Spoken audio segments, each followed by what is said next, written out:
You never know when the stream's going to go live, and I think that might have gone live now, but we'll have to find out. Hello everybody. Welcome to the stream. Yeah, hope we're all doing well. This is going to be a relatively short one, because I'm doing my best to do like a stream a day if I can. Sometimes it's tough, because sometimes your toilet explodes, which means that you have to spend the entire evening trying to fix it, and then suddenly you have to turn off all the water in your house because there's a leak that's arrived somewhere that is completely unrelated. And it's like, okay, so I've plugged this hole, it's made another hole. Fantastic. Wonderful. I love plumbing. Good shit. Bit late, isn't it? It is, but I said I'm going to try and do a stream a day throw out the window, so I'm going to do a stream a day throw out the window, even if that is at 20 past 11. But I think we should probably have a little bit of a natter about the match that is going on tomorrow. Leeds United take on AC Milan over in Ireland, which I think is going to be a quite good match. A lot of people are looking at it and seeing that, like, Chelsea play AC Milan the next day, and seeing that and going, oh shit, I guess that means we're not going to play against the real AC Milan, whatever that means. I am sort of the other way round on it, and I'm thinking that we're going to get a fairly decent opposition from them, because Chelsea did also just play, like, I think full time was 2.5 hours ago, something like that. So they're playing 2 matches in 3 days, AC Milan playing 2 in 2 days. Everyone is trying to sort of ram matches into as little time as they can, because they're just trying to get a little bit of football done before the season.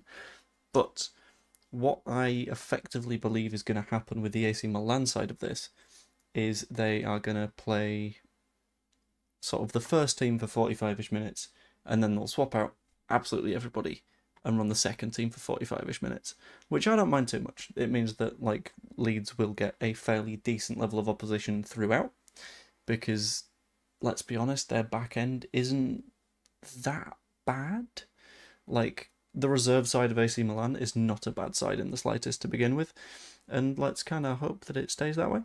But in addition to that, it means that we're more likely to see a win, so I don't mind that in the slightest. We'll absolutely take that every single day of the week.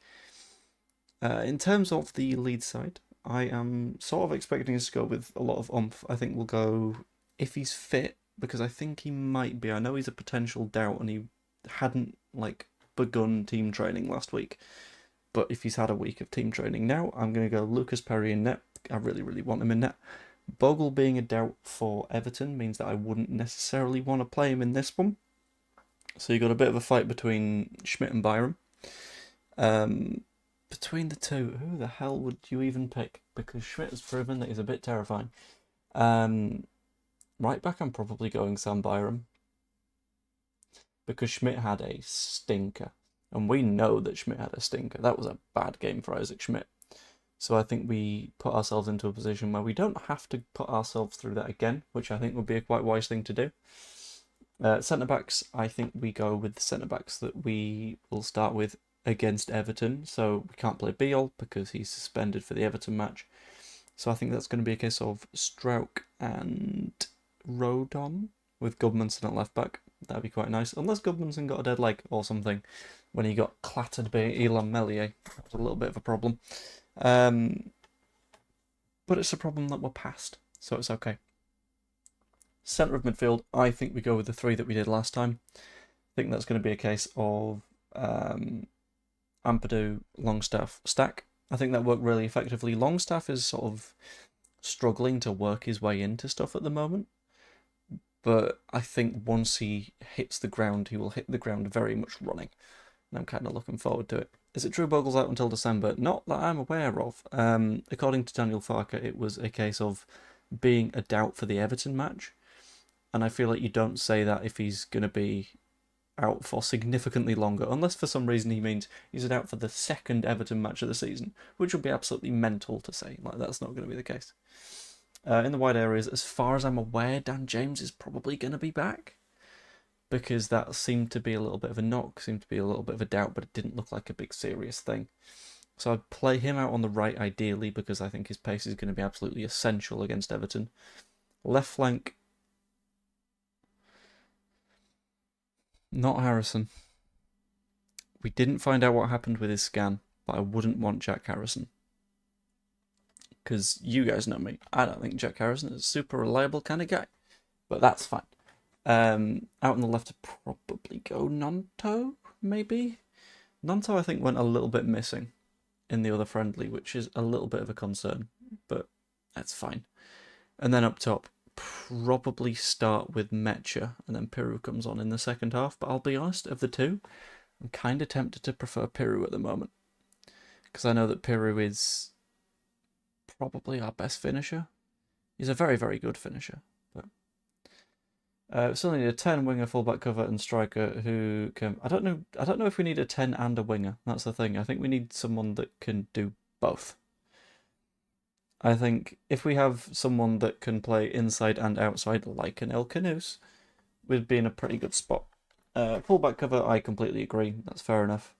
But like saying striker who can back 10 to 15 goals. There's not that many strikers that do that. Like, hold on. Let's pull up Premier League top scorers in 24-25. So in terms of players that scored 15 goals last season, there were a grand total of 8. That was Salah, that was Isak, that was Haaland, that was Wood, that was Mbumo, that was Visser, that was Watkins, that was Cunha. A 15-goal a season striker is not as common as we like to think it is. Even then, like a 10-goal a season striker isn't as common as you think it is when it comes to the Premier League, because the Premier League is a hellhole for goal scoring, but that's fine. I do think we will get that striker. I think we'll get the creative player as well. I don't think we've got a particular problem around that. That's going to happen. Why is there a light a bit on my shirt? What's going on there? That'll be from the plumbing earlier. And we'll get someone that can do sort of both flanks, I guess, in terms of fullback. I think a James Justin is sort of the perfect option for that. But I'm comfy. I know a lot of people aren't, and a lot of people are being very, very spooked. But I'm sort of sat in the position of, we'll be fine. Like, it's very, very easy to look at the past, like, week and a half and go, this is a problem now. We're in deep, deep shit. You can say that all you like. But at the end of the day, what matters is who you get in before the end of the window. Doesn't need to be Everton. It'd be nice if it was Everton. Like, I agree. That'd be fantastic. That'd be the perfect world. But on it is, you're not signing a player. Why does YouTube think I'm offline? Okay, that was fun.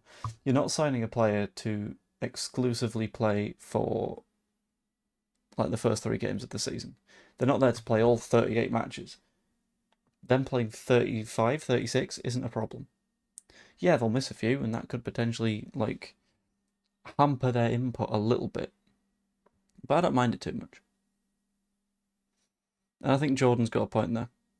Like, we're waiting, like we have both of the last summers, for the opportunities to open themselves up. Because we've done business very, very late each time. And honestly, I think we've got, like, tucked in the top pocket, just hide in there. Manor Solomon's still not found a move. I don't think he stays at Spurs. So I think even if we don't get the big shiny targets, I'm not going to be too mad about Manor Solomon, because he was probably our best player last season.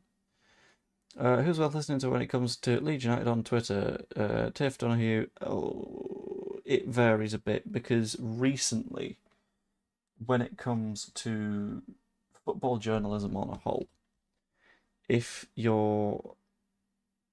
Hold on, the moon's really big. Sorry, I could just see it through my window. If you're a Premier League side, it's not particularly gonna matter who your local journalists are, because they're gonna be behind on information.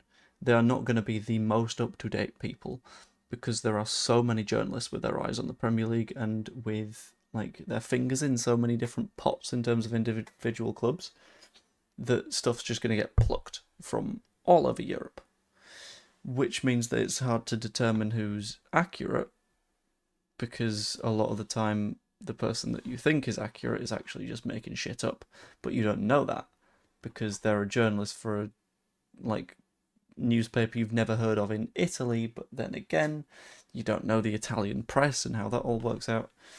I'd say Ornstein is up there, but Ornstein tends to hop in when a deal is almost certainly done. Ornstein will not do the bigger, like, wider stories. He tends to just hop in at the last minute and go, yeah, actually, this is happening. And when he says it, it's accurate, but that doesn't necessarily make it the most useful. Get off X, it's toxic. I don't find it too horribly toxic, but that's because I don't tend to leave the little football news bubble that I've built myself.